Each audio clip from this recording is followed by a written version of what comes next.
Welcome everybody to the Resilient Minds podcast. I'm super excited to be here with the almighty brother Oren Harris. I wanted to call him a humble giant and an amazing man. Thank you. Because I've been so inspired by connecting with this amazing individual. We're here in Tulum, and I have to say, when I met this man, the ability for him to use his words in such an elaborate way, but embodying them was something that for me was a really important reflection that I wanted to really take on myself. So I wanted to really bring today to you guys an amazing person, somebody that is doing a lot of brilliant and amazing things in the world. He's inspired me to really forecast more of my ability to use humility as an important role in leading with love.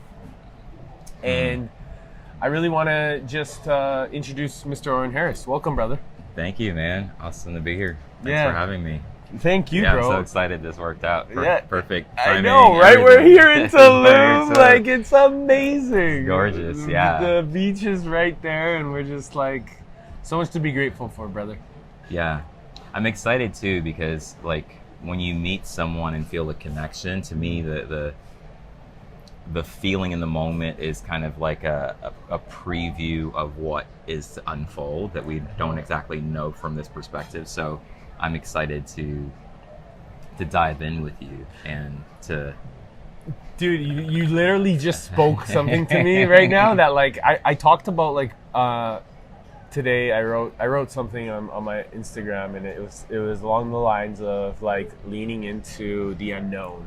How Yes. back in the day, I remember being attached to security, but seeking and wanting adventure and spontaneity. Spontaneity. Spontaneity, yeah. There you go. I told you. And really, it's so fascinating because this is exactly what we do right now. We give ourselves the ability to be spontaneous and express. Yeah. But before we go there, do you want to just share with the amazing community what, a little bit about yourself, where you've come from, what you're up to nowadays, and where you're headed after this, because that sounds exciting. Yeah, for sure, man. So, my name's Oren Harris. My nickname is O. O is also a symbol of my brand. It represents unity, oneness, integration, heaven on earth. And first and foremost, I love love. I love people, I love life, and I've also discovered that love is the key, the master key to pretty much everything, right? And it's the key. It's not only our true nature and what it is that we're all seeking in one way or another, but it's also the key to unlocking our infinite potential, our divine potential, which I would categorize as slightly different than our human potential. And so from that, I love to help people awaken to their true self and express their highest potential, give their gifts in the fullest way possible in only a way that they can do. And that, all the ways that I do that, working with leaders and high performers as a coach or as a spiritual teacher or as an artist or as a healer or whatever, all of those, or a rapper, right? These are all things that were revealed to me. I wasn't groomed for them. I wasn't pursuing them. I wasn't imagining or envisioning that I'd be doing anything that I'm doing today. And so through the catalyst of life and my own experiences, which I can get into here in a moment, that has led me to this moment and what it is that I'm doing today. So excited to dive in. Yeah, let's dive in. Yeah, bro, because I think that's when it comes to experience, and I always talk about experiences like our X factors, right? And that our Y factors contributing to the big purpose, the big why. So so it's like our X equals Y, right? So for me, I find that everything that we've really experienced in life, or everything that I've experienced in life, has allowed me to contribute more to my purpose, to my desire, to my hunger, to my growth, to my vision, to my mission. And so if you could kind of take us back a little bit to maybe some key experiences in your own life that maybe have made you understand that tweak. Because I know that like you mentioned some pretty cool, some pretty rad stuff to me one-on-one, but like if anybody here is really can resonate with, you know, having these experiences themselves, it's important for them to discern and understand that these are like little tools that are showing up for you in your life that are sharing, and it's like the divine is showing up, or the universe is showing up to say, listen, this is your why. This is why you got to like step into it. You got to like create the courage. So what was it? What were some of these points that maybe showed up and you're like, I gotta step into it, and I gotta just own it, and I gotta just run with it? Yeah, for sure. So first of all, first person I thought of was my mom. My mom influenced my life really deeply in that she allowed me to stay curious, right? So I'm just going to bookmark that. And so I've retained my natural ability, like any child or anybody in their innocence, to ask great questions. And so, you know, the beginning of my kind of conscious spiritual journey, where I was consciously giving my attention towards learning, growing, developing, spiritually, you know, personal development, empowerment, all these different things, came really as a result of me asking deep questions at key kind of phases of my life. So back before I went to college, I didn't know what I wanted to do when I grew up. Not that I have ever grown up. All right, I would say, actually, I'll speak to that for a second, is that I've grown up in the sense that I've gained a lot of life experience and wisdom, and I feel like wisdom is most powerful when it's integrated and it returns back to innocence. So in that sense, I've also grown down, I've grown up, integrated lessons and wisdom, and I keep doing that, but they integrate back into the open-hearted innocence, which is then, it merges with our childlike nature, which is where we're naturally humble and open and curious, even though we've accumulated wisdom and we continue to. So anyway, when I went to college, I tried a bunch of different majors. I didn't know what I wanted to do. I settled with teaching and coaching, one, because I knew I loved people and I knew I loved sports, but that wasn't even something that I was sure I wanted to do. And I started doing that, and it actually went really well. I enjoyed teaching. My classes were going really well. My sports teams, I won a couple of championships. And I did that for 4 years, and it's somewhere in that period of time, I started being consumed by thoughts in the background of my mind of like, you know, do I want to do this for the rest of my life? Is this my deepest purpose? You know, what do I really want to do with my life? And so I took a leap of faith and got out of teaching and coaching when it was actually on the rise, like everything was going great and just getting better and better, because I imagined myself at the end of my life sitting around with my buddies, maybe playing cards or dominoes and reflecting on my life. And I had this image and this scene come into my mind of being in regret. This energy of like, what if, or I wish I would have said this. I wish I would have tried to go for that dream. I wish I would have attempted this passion. And that both scared me and inspired me at the same time. And it was enough for me to take a leap of faith without a real plan. And one of the things that I got into, this is just something I was interested, was acting. And then I didn't want to be a starving artist. And so I kind of had an entrepreneurial spirit. I grew up around entrepreneurs. And so eventually I wound up starting a business so that I could pursue my acting. Anyway, so that started going well. Got into that just through pure passion and charisma and just determination and will. Started being pretty successful in that. And then I met this lady who was an entrepreneur, and I asked her, I said, what do you attribute your success to? And she listed a bunch of the typical things: hard work, focus, having a great team. She said, but most of all, my coach. And I'd been sports coaching, and I was like, Coach, what do you mean? Tell me more, yeah. Tell me more. And she says, I have a life coach. And I'd heard of that at the time, but it wasn't as popular as it is now. And anyway, she said, you should go see him and experience what it is. So I did that, had a session with him, had a revelation, a breakthrough about myself, which I felt like I knew myself pretty good at that time. And when I had that breakthrough, the same thing that happened when I had left teaching and coaching, when I was reflecting, what am I really here for? I dove back into that exploration again at a deeper level. I was like, okay, my business is starting to go good. Acting thing is starting to go good. You know, I'm like feeling on top of the world, but something felt like it was missing. And I was like, what am I really, really here for? What is it that only I can do? What was I put here for? And after I had that session with that coach, I had a revelation. I was like, I'm like this coach guy. Yeah. And I always have been. Even when I had my company, talking to customers, they would be talking to me about their relationships or their business. And so that was revealed to me, and I realized that was a direct expression of that. So I literally claimed that, meaning, like I said, I am that. And that's how I got into coaching.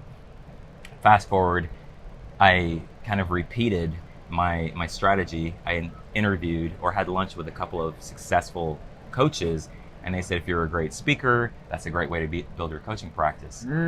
So I went to Toastmasters, the public speaking organization. They teach you how to speak and master and hone the art of speaking.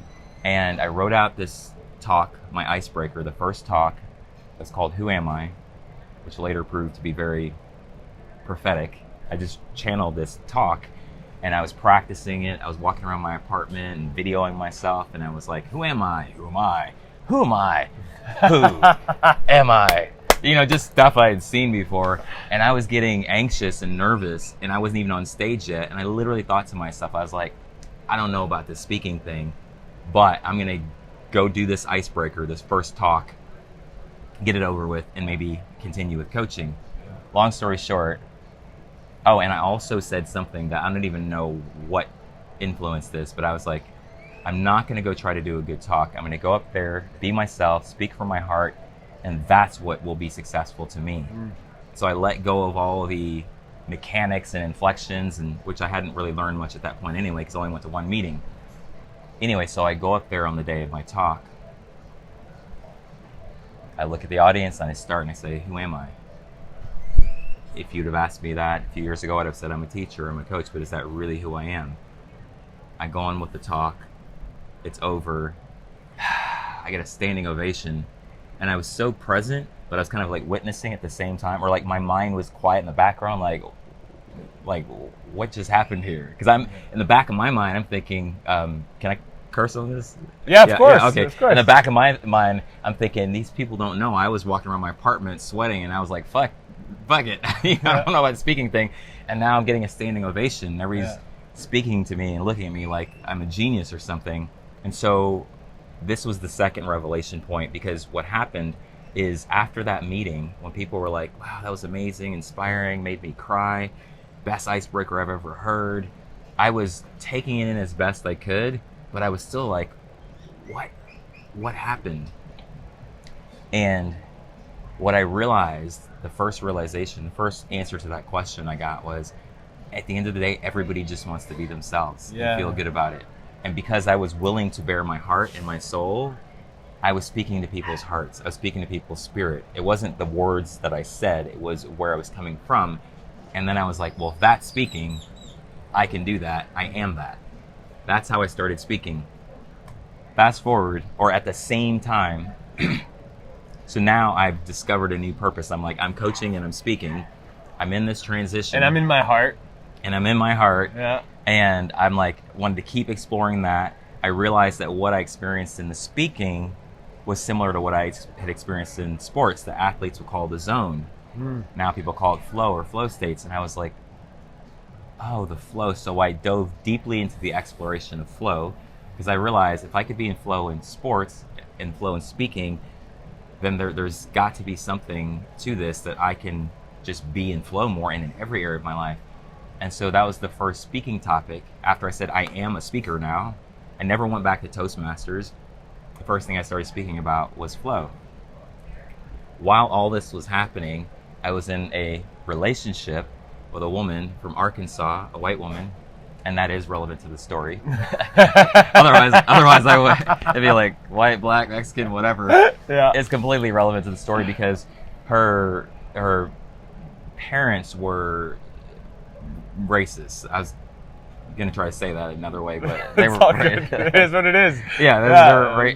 Black and white. It's all good, man. Yeah. So we were hiding our relationship from them, but then we kept falling deeper in love, and we got to this point where like we're gonna have to tell them it's worth it. Like we really want to do this, and then I mean it was a big deal, and before we went to go tell them and say, you know, hey, I'm in a relationship with a black man, her dad passed away unexpectedly, and it was tragic, like Wow. tragic. Wow. And so she was like, there's no way I could drop this on my family now. It was just like, it was a really bad situation. You know, obviously she was feeling, her dad was like her best friend. It was really, really difficult time. So then we put the sharing with them about our relationship, we put that on hold. Fast forward, she gets pregnant. And then she was like, there is no way, and I'm only going to tell my family when my dad just died that I'm with a black man and we're going to have a baby. And so that was a really difficult decision, which was ultimately her decision. And she's like, I can't do this. So then she has an abortion. Mm-hmm. That put a strain on our relationship now because she like really wanted to live, but then was also feeling super bad and guilty. And her dad just died, and she gets pregnant again. Wow. Wow. And has an abortion. Wow. Then our relationship went like not because we didn't love each other, but there was just so much pain and tension with all of that and suffering that I was in this space of having such a strong desire to pull the relationship together and to empower the relationship and for us to like really work, and in such an inability for that to work that it catalyzed the kind of spontaneous awakening. That's the only way I can really describe it. And I started to see not only the relationship, but myself and her and the relationship from a different perspective. And that was new to me, like that kind of like observer. I was like, wait a minute, there's me and these thoughts and these feelings, but then there's me that's kind of like witnessing this all. And so I had a spiritual awakening. I wouldn't have called it that at the time because I wasn't pursuing it and I wasn't studying about spiritual awakenings, but I attracted the book, The Power of Now, because at that point in time I was looking for solutions. And then when I heard the book, I listened to the audio book, the way he was describing sitting on a park bench, I was like, oh, that's what happened to me. Just the awakening itself. So that happened. And then I started like attracting information and like really diving. For those that don't know about the park bench, do you want to describe it just so they kind of get what would be a spiritual awakening based off the park bench or based off of your own experiences, like really like standing apart, like, because I just want to really give it clear because it's really important how we're able to like discern that for ourselves and others. For sure. I think the word spiritual awakening is not as important as the nature of what happened. Yeah. It's the realization that this body and the thoughts that I think and whatever I call myself, is part of me, but who or what is it that is observing or listening to the voice in my head and the thoughts? Mm-hmm. That perspective is very eye-opening if one has not had that perspective before. Like, wait a minute, there's the thoughts and then there's the one that's watching them. Who or what is that? Yeah. Because how could the extent of me be my thoughts and all the things that I'm thinking if I can also see my thoughts? Yeah. If I can also observe them and view them.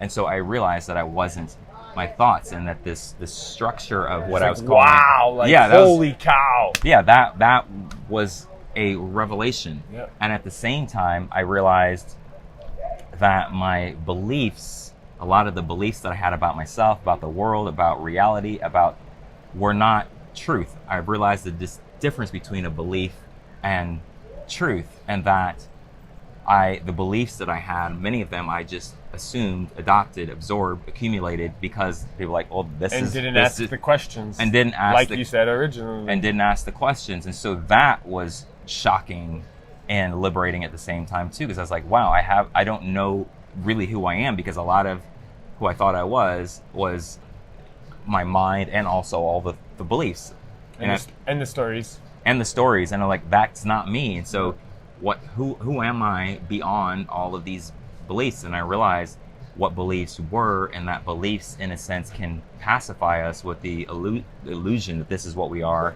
or to try to create a sense of security. So I really wanted to know, or I was being shown, who am I beyond all of that?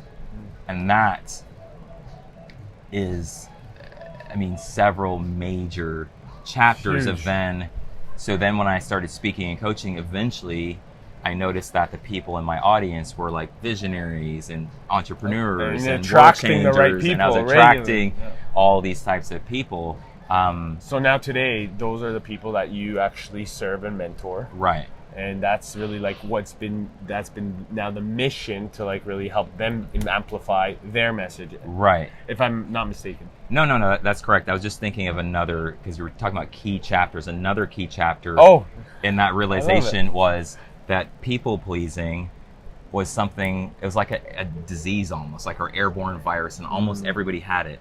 And I realized that people pleasing, however harmless or innocent it might be, is an attempt to gain love, which we can't gain or lose love because we are love. I realized that seeking approval and validation from other people is an endless, unwinnable game. And so that was another key point where I was like, you know what? I'm opting out of that. I'd rather betray, this actually came to me, I'd rather betray the world than betray my own soul. I'd rather betray the world than betray my own heart. And what that means is not betray like in a negative sense, but I'd rather live my authentic heart's truth and be courageous enough to do that, and have people misunderstand, misperceive me, judge me, project me. I'd rather that happen than the alternative is to people please and to fake and kind of manipulate my energy and my being to try to get someone to connect with me, but then feel empty, alone, void, and like inside. And so that was another major revelation and devotion. I was like, I'm devoted, and in the process of letting go of people pleasing and devoting to my authentic self, that's when I discovered self-love. Not as a concept, but I was just like, wow, I'm gaining more trust in myself. It was hard to move through that, judgment and projections and like the resistance to that, but I kept burning in the fire of that and being my authentic self. And what I discovered was, and I started hearing about like self-love, but I was like, oh wow, this is an actionable form of self-love, because I respect myself more. I trust myself more. I got me. And then, once I got a hold of love, then that, along with the flow and along with the awakening, then I was like, I started to realize that love is everything and love is the master key. So then I devoted myself to love. And devotion to me is like an unstoppable commitment. It's not perfect, meaning like you don't make mistakes, but it's perfect in the sense that I gave myself to love, which is the same as giving myself to the divine in me. And so I stumble, trip, fall, mess up, all of the things. I'm like, I'm going in one direction. It's towards love. That's it. That's the energy of devotion. It's something you're willing to die for. Die like physically, but die like emotionally. Emotional deaths are like feeling abandoned, feeling judged, feeling rejected, but the willingness to like keep showing up. I devoted myself to love, and then that only accentuated everything and kept expanding my awareness and my consciousness, Wow. and only enhanced and continues to enhance everything. Wow. Thank you. Like, there's so much resonance here in the stories that you're saying, just like in my own experience as you're sharing them. And regret, going back to regret, was probably one of the most profound things that really had allowed me to step into anything that's scary. But being in this essence of pouring your heart out, ongoing, regularly, over and over and over again, no matter what, no matter how many times somebody has like hurt you or maybe taken that and used it or manipulated it. It's like, let's keep showing up. It's because that has no reflection of me right now, and that's okay. Like, and maybe like not even hurting us, but like taking that and not allowing it to hurt us. Let's put it that way. You know what I mean? Yeah. And really allowing it to fuel and recognize, listen, this is just another opportunity, another lesson to show that it is here in our hearts, that if we stay, we allow ourselves to continue to evolve, to thrive, to grow. And obviously it happened for you because you've done it multiple different chapters like in your death life. and rebirth. Yeah. Kind of, you know what I and mean? these different layers we keep unpeeling back and back and back. So that to me is a byproduct of like resilience, right? So Totally. you know, it's like how can we continue to be resilient in our lifestyles, in our experiences, in our journeys, in our visions, in the way that we show up, so that we can continue to be willing enough to push past each step and push past the veil, so to speak, right? Right. And come out onto the other side. And that we're probably gonna have a few more steps Sure, ahead of right. us, right? Like moving forward, right? Right, always. So I think that's like, it's a common thread that I get. I'm privileged to hear that, like, you know, it's never an easy road. It's always going to be, you know, a constant test that we get to experience, but it's also like giving up the need for controlling it, right? Like, it's giving the ability to flow, to allow to us to surrender to the unknown. Totally.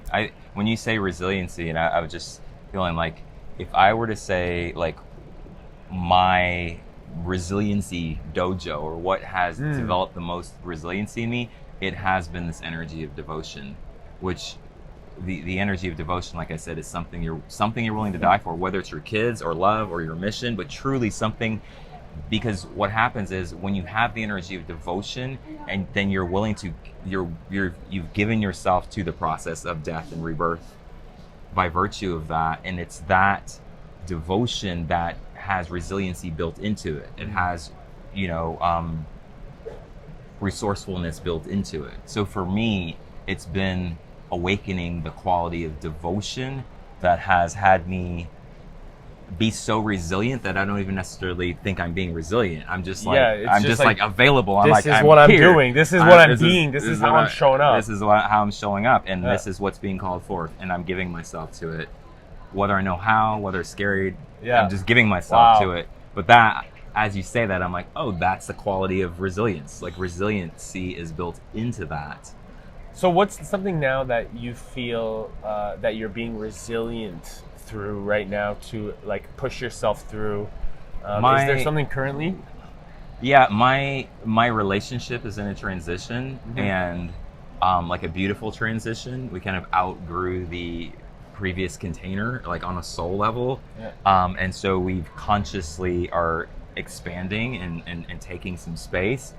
And I'm remembering one moment in particular where that quality of resiliency was like activated in me. And it was, she had called me, and we were on a phone call. She said, let's have a phone call and connect. She's in Costa Rica, and I said, awesome. I said, I only have a short period of time because I'm going out to dinner and to this concert, the one where I was sitting next to you, Yeah, right? yeah. The Eduardo Castillo. Yeah, it was phenomenal. It was amazing. And when I was getting ready to get off the phone, she was like really struggling at the moment, like just having a hard time because she's going through her own kind of death rebirth process. Yeah. And I was supporting her, and everything in her was like, don't go. Like, I really, really need you right now. And everything in me was like, I'm supposed to go. And that those two things existing simultaneously, really there's a quality of resiliency in that for me, you know, because I decided to go the next day. And I mean, I expressed to her that I was going to leave with compassion and with love, but also with clarity, right? And to leave her in the perception that I'm leaving her, but in my inner knowing that she's actually okay, that she's abundant, that she's resilient, that she has other support that she can access, that she doesn't truly. That was tough decision to make, but that to me is what integrity is as well. And so I did. I went to the event. It was amazing. You know, I sat next to you. Of course, it was so good. It was bro. It was epic. It was so good. And the next day, I wound up speaking with her, and she thanked me. She was like, "Thank you so much for not coming into agreement." She's like, "You were right," and all, you know, the amazing transformation and support that she received, the experience that she had as a result of me not showing up in what the part of her that was afraid was like, this is what love looks like right now. Love looks like you showing up for me right now. It's staying here, but love is like, no, love looks like going to the party. And that ability to truly love, even if somebody were to hate me, she wasn't like hating me, but she was definitely like, you know, wow, I feel like you're leaving me right now. Yeah. But to still be in integrity to love, and to know that is the greatest expression of love in a moment that looks like it's not, that was powerful. And I was not attached to it working out positively in her experience. But you were centered in your own integrity. So like, that's a huge, I think that speaks to the fact of, you know, how much more can we actually provide lessons to ourselves and others if we are always in alignment, always in integrity.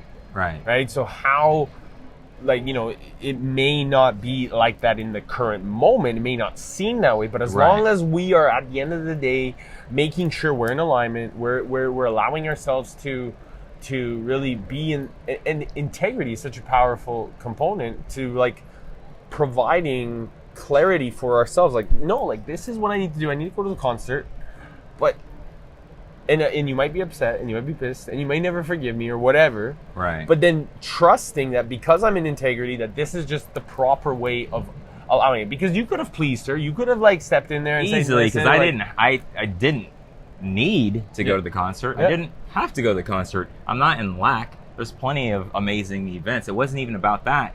Like, I really wanted to go. That's true. But everything in me was like, if I stay here under the guise of this is what love would do, so that she knows I care about her, so that she has support, even though I know something different, then it's not going to work out good. So I didn't. Because then there's going to hold resentment and you know, like... Ironically, like, even when it comes to masculine and feminine, on some unconscious level, she wouldn't trust me as much. Yeah, true. So do you think that there's that might be something that like happens a lot, whereas for sure, like, you know, this level of integrity in relationships, whether it's, you know, a romantic relationship or friendships, that people stay out of alignment, or they don't, because they want to please their friends or please their partner or please, you know, their beloved, because and there's an expectation from the other person, right? It's a distortion of love, because maybe the intention in wanting to please is a pure intention, but it's taking love and distorting it. And if you're saying, well, this is what love looks like, but it's actually coming from fear, whether you're conscious of it or not, and lack, then it's not actually love anyway. So even if you do it and you take the action and you call it love, if it's coming from fear or lack, then it's actually not love, even if it looks like on the surface, oh yes, This is love. And so, you know, that's quite common in relationships. Yeah. In all human relationships, like what we're actually calling love versus what love is. Like, you have to be fucking fearless sometimes to actually love. Love takes courage because it's selfless, right? Vulnerable. And so, yeah, it's very common.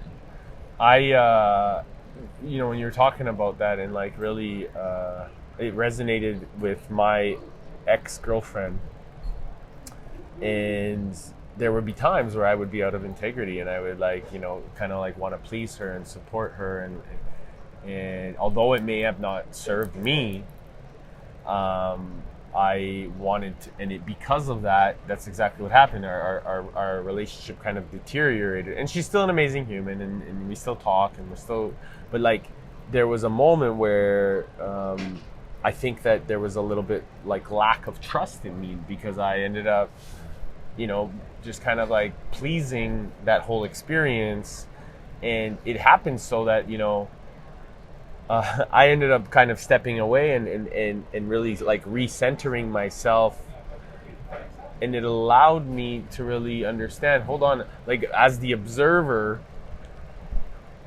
what was I showing up as? Was I really showing up as like my sovereign? Or was I showing up as just like, you know, some prince that like was there hanging out, you know, wanting to connect? And it allowed me now to really comprehend how important as a masculine it is to actually still be able to love with love and compassion, and give that like highest form of love which I believe is compassion. Mm-hmm. And do it in a way that is like strong and purposeful and intentional, right? Because if we're doing things for others and we put ourselves second, I feel, and it's not about being selfish, it's about being truthful, it's about being in integrity, it's about being aligned. Mm-hmm. So for me, that really resonated, because I know that, like, I've done it, and it was a pattern that I think I've done multiple times in different relationships, right. Because I would always put my beloved first, you know, and not only because like I've wanted, you know, this is my queen, I want to look after her, like take care of her, right? The intention's good. The intention is good, yes. All but right. like for me, it was just like, but am I being aligned to what I need to do, or do I need to run the business? Like, you know, I would like, you know, get a little bit sidetracked on business, or like, because I would put her first. Yeah, and I would say to take it even deeper than that, not deeper, but like getting sidetracked on the business, because you are somebody who is on purpose. Then when you get sidetracked on your business, you're getting sidetracked on your purpose. And your purpose is like your lifeline to source. It is the source of your passion and of your power, and in that sense. And so it's like, if you start cutting that to try to put more power into the relationship, then you're actually I'm putting killing the less life power. force. Yeah. Right. So then there's less power flowing into the relationship. Yeah.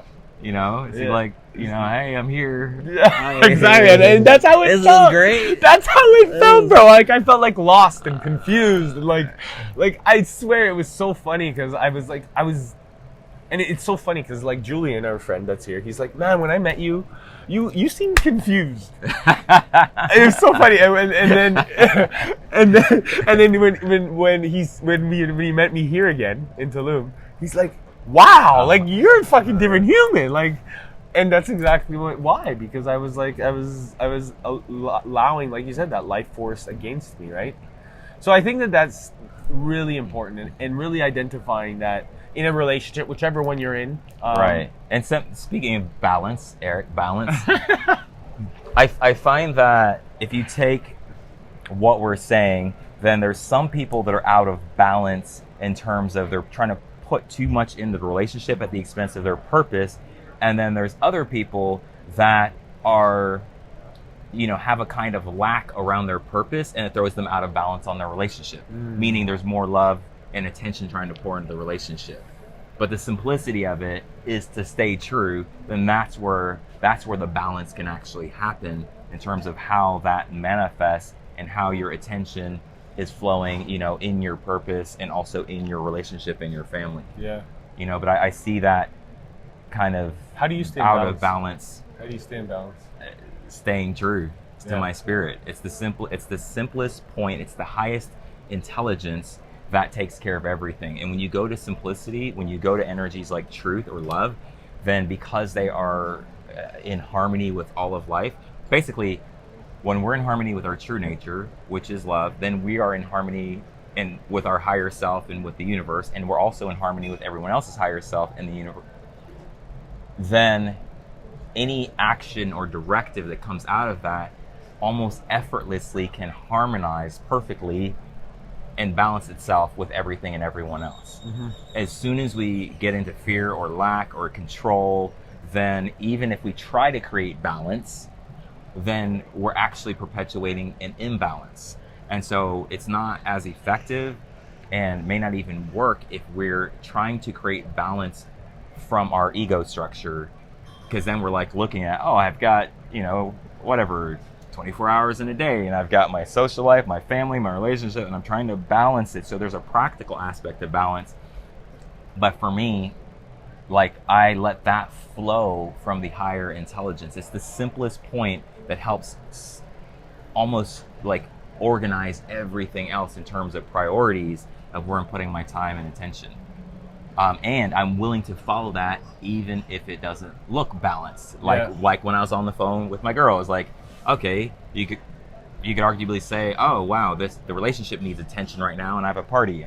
I should balance it. This needs more attention. I'm like, well, if I just look at it on the surface, then I'm looking at it logically. But in order to try to find the balance point of okay, flowing. I'm like, oh, okay, I should go to the party, and I should go now. So then that's keeping everything in a balance. And component of faith too. I hear what I'm hearing. Like faith is such a big understanding too of she's gonna learn from this as well, right? Yeah, the faith or trust is required because that's what gets you out of the limited perspective of the persona, or the self. The self is well, this is what I can see. Yeah. I can see that she needs me. I can see that I have this much time, this much energy, but that's just a fraction of reality. What's going on? And so trust actually expands us out of the potentially limiting confines of only what we can see. And so then we have an inner knowing, even if we can't explain it. If we don't exactly know why it's going to work out better, then trust is what gives us access to that higher intelligence. And like I said, sometimes we don't know how it's going to work out, but then that's the exercise of trust. That's the beauty of it. That's where the magic happens. Right, and that's why I was truly, when I made that decision, even though it was a little bit hard, I trusted. And so I wasn't attached to her saying anything positive to me, but she actually had a very positive experience. I was like, thank you. That would not have happened had I not trusted. But I had to trust because the surface appearance was like, this looks like a bad decision. That's all I could see. It's like, this looks like a bad decision, and that's all I can see. But I can see more, and so that's where trust gives you access to that other point of view. I love it. Okay, by the way, because you're so in flow, and you literally are making these poems come up as you're speaking. So now that you're in flow, and you're always in flow, but so we did a rap exercise. Oh, that's right. I would love it if you did a little flow, whatever you wanted to share right now. I'm putting you on the spot, but you're flow, so it's not really a spot. All right. So here's what happens when I get put on the spot. My mind's like ice, but my heart's always hot, which means if I keep it slow and steady, then I am always ready to embrace the full experience of this moment. If I let go and own it and don't try to control, then I get out of my mind and in tune with my soul and in tune with the entire universe. This is harmony. This is the symphony of unity expressing itself as you and me. Into me, I look into you, I see infinity. I see your divinity. I see your masculinity. I see pure humility arising. integrating. I see you going into greater and greater versions of you as you're elevating, as we're sitting here co-creating, as you're listening. It appears to be that is me flowing poetry, but this C is a co-creation because your listening is drawing out of me. It's making my soul want to shout to thee. Ah! Wow, bro. Right. You're amazing. Like, thank you, first of all, for all these amazing words, because I love it. I wasn't expecting, but listen, bro, like, do you feel that people, like, that type of creativity is within them and able for them to tap into? 100%. Because that was super creative, just on the fly, beautiful, and I'm so happy we have that recorded. Yeah. Because it's gorgeous, but, like... 100%. I would say, like, just to speak to people's potential perceptions here, on one hand, you could say we have like soul archetypes, right? And unique soul archetypes. And then within that, we have unique personality structures, unique genetics.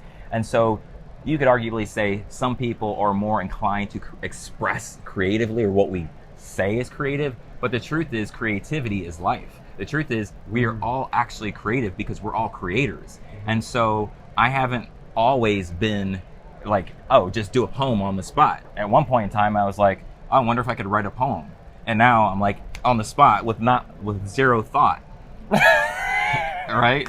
With no mind tuned into the divine. I'm just spitting line after line. Yep. But you see, this isn't arising from my mind. It's coming up out of the mystery of the moment, not the history. You see what I'm saying? So I'm saying that is a natural expression of creativity. If I were to break down the alchemy, I would say it's me trusting this moment. It's me not being in an identity of, oh, are people gonna like me or not gonna like me? It's all of these things in our subconscious that I've incrementally or quantumly dissolved from my being that are allowing me to be in that natural space of creativity, that natural space of trust. So trusting, surrender, I've been in the dojo, and so it allows me to just be present. And so then time slows down because I'm not in the pressure of mind. Oh, I need to say something. It needs to rhyme. This needs to be impactful. Because all the distortion and noise is not there, then I'm just present. And when you're present, it's like there's so many things. If you have no idea about, if I'm not projecting an idea of creativity or being a poet onto the moment, then there's so many things happening in this moment. Yeah. The look in your eyes, the inflection, what I'm feeling, the wind, the breeze, the clang. So, and if you're not judging or thinking yourself or thinking it's supposed to be this way or that way, then anybody who finds themselves in that space, however they do, is going to be in the experience of being more creative, perhaps even than they thought they were. Yeah, it's like and the biggest thing is like what I'm hearing is like keeping that mind silent, like allowing the silence to actually allow you to just kind of just go flow through it, rather than like almost coming up with how you're going to respond before a person it's like you're listening to somebody speak, but you're already waiting for them to finish to respond. Right. And that is a kind of innocent lack of trust. Yeah. And what we realize, whether you're freestyling in the moment or you're in a conversation with somebody, is the more you let go of that mind trying to get ahead and playing a chess game, the more you let go, you start to realize that if you're present in the moment, then you have what you need in the moment. Yeah. You actually do. I'm not saying we don't need things on a practical level in life, but I'm just saying we have what we need in the moment because we're resourceful, we're present. So all this extra preparation, for the future or for like what you might say is actually not necessary. And if you're not resisting the moment, then it's just more like, okay, I don't need to respond ahead. There's only what's happening right now, right now, right now, right now. And if you're willing to like give yourself to that, and I guess the work is to kind of die into or surrender into the feelings of uncomfortability. You're like, I want to say something, and just like, and be in that vulnerability, and that just unlocks the creativity that's already there, whether it's expressing itself artistically or just creating like the moment, or letting the moment create you.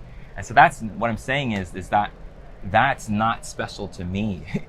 That's That's comes from, in like, all of us. and from the, like, yeah, so from, like, and that in all of us is like the divinity that you're talking about, that Right. so many people maybe can't tap into, or don't know that they can tap into. And I think that's, for me, has been, it's like the other day when I went to the Wim Hof training. They're like, what's your intention? My intention is to get stronger and closer to my creator, right? The divinity within myself, right?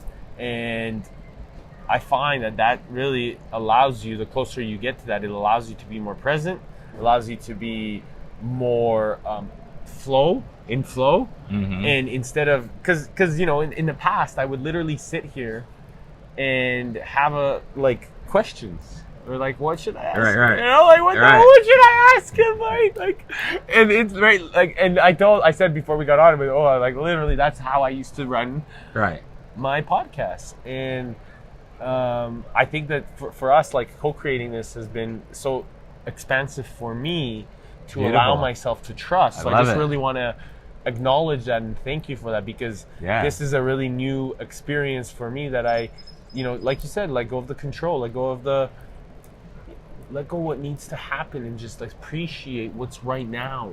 Right, because when you're tuning in right now, anything I say, or even just feeling the moment, you have natural impulses arising, and those might be your questions, you know what I mean? Or like, that's creating the dialogues. We don't have to create that. It's alive here in the moment, you know what I mean? And we're, moment to moment, we're unfolding it. So is that what you do a lot with, like, helping others, that you're kind of, where are you headed right now after this? I'm headed to Hawaii to work with a woman who we met in our retreat, who's awesome. Amazing. She's amazing. Amazing. Yeah. She is amazing. She's absolutely amazing. So if you're listening, Victoria, we love you. I love you, Victoria. So when you're gonna go, like, what is it that how can you explain to everybody, if they ever want to, like, connect with you, or they want to know more about you, what is it that they can do to, like, really get, first of all, in contact with you? Okay. And second of all, maybe a little bit of, like, what you would do with them to really serve them. Yeah, I mean, there's no perfect formula. I guess the perfect formula is I love, and when I'm connected to love and to the divinity in me, I'm connected to that in them. And when I'm connected to that, then I can draw from a multitude of anything that's going to allow me to most serve their soul's expansion and whatever their vision or objective is that they've authentically designed for themselves, And so helping people to actualize their potential, to fulfill their visions, my kind of way of doing that is this isn't explaining the way, but really we're heart, we're, like you say, mind, body, heart, and soul, or spirit. And we are at our optimal, we are at the peak, or the new peak of our potential, when those things are all in alignment, right? And so, there's the visions, there's the words we speak, there's the actions, right? But there's also, like, our heart. How open is our heart? How emotionally intelligent are we? How connected are we to our intuition or spirit? So when you ramp up any or all of these areas, then the end result of that is somebody who not only knows themselves more, but is much more capable to fulfill the authentic visions of their heart and soul. And I do that in a number of ways. I could say, I'm a coach, I'm a healer. I don't call myself a healer, but healing happens in my presence. Or in the presence. I think you're a healer. In the presence of. I think he's a healer. Okay, I'm a healer. Yeah. Right? Yeah. And so you can see, like, I'm zoned in on the intention of highest service, and I both have an arsenal of wisdom I've accumulated, and at the same time, I don't claim to know what will be of highest service, and because of that, that's where that openness and humility opens me up to the universe working through me in partnership with whatever I'm bringing to the table in terms of my own skills, abilities, wisdom, know-how, understanding of humans and human potential. That's awesome. And flow, like God working through me as me, love working through me as me, is what allows me to shapeshift to the moment of whatever is going to serve that person's highest potential manifesting, that person's true soul's expansion and growth. And I work as a coach or mentor. I work with like leaders and high performers and visionary archetypes, the stewards of the planet, the people who really are devoting themselves people like to me. that. People like like this guy right here. And I also I'm always I'm living in service, and how you can find me on a practical level, I'm mostly on Instagram at Oren Harris, OrenHarris. Make sure to follow this man, the wisdom that he brings, and he's going live all the time, sharing like tremendous value. So please make sure to check him out at Oren Harris, Harris. Oren, OrenHarris. Yes. Amazing. Anywhere else? OrenHarris.com. Perfect. And I'm also Oren Harris on Facebook. I haven't been very active on Facebook lately. Yeah, we got to get you more on there. Yeah, we'll get me more on Facebook. Yeah. And on Facebook. So that's cool. Who I be, what I'm up to, Beautiful, brother. I just want to, first of all, thank you. Genuinely thank you for taking the time and coming on here. Give me a big hug. I appreciate you so much. I appreciate you, man. It's my pleasure. An absolute pleasure for having you on here. I know that it was so nice because like having we're in Tulum doing this, we're in Tulum looking at the beach, like on the deck hanging out, and to be able to do that together is really meaningful to me. And thanks for taking the time because I know there was a fire back yesterday. There's all kinds of stuff going on, man. There's a bunch of things going on, and you're busy too, so. Yeah. I just want to honor your time, bro. Thank you for it. And I'm just grateful for the next time. I know you're leaving to Hawaii tomorrow, but I'll be back. But you'll be back. I'll be back for sure. Coming to Brazil? We'll see. You sparked something in me, so I'm gonna say yes. We'll see how the time falls. Well, I'll be there. Yeah, I'm coming to Brazil. Yes, that's all. Brazil. I needed to get it on camera. He's like, I remember this. You said it to the world, yeah. You guys, make sure to go check out Oren. Love you guys all. Love you guys. Thanks, brother. Yes, bless you, bro. Much love. Ciao, guys.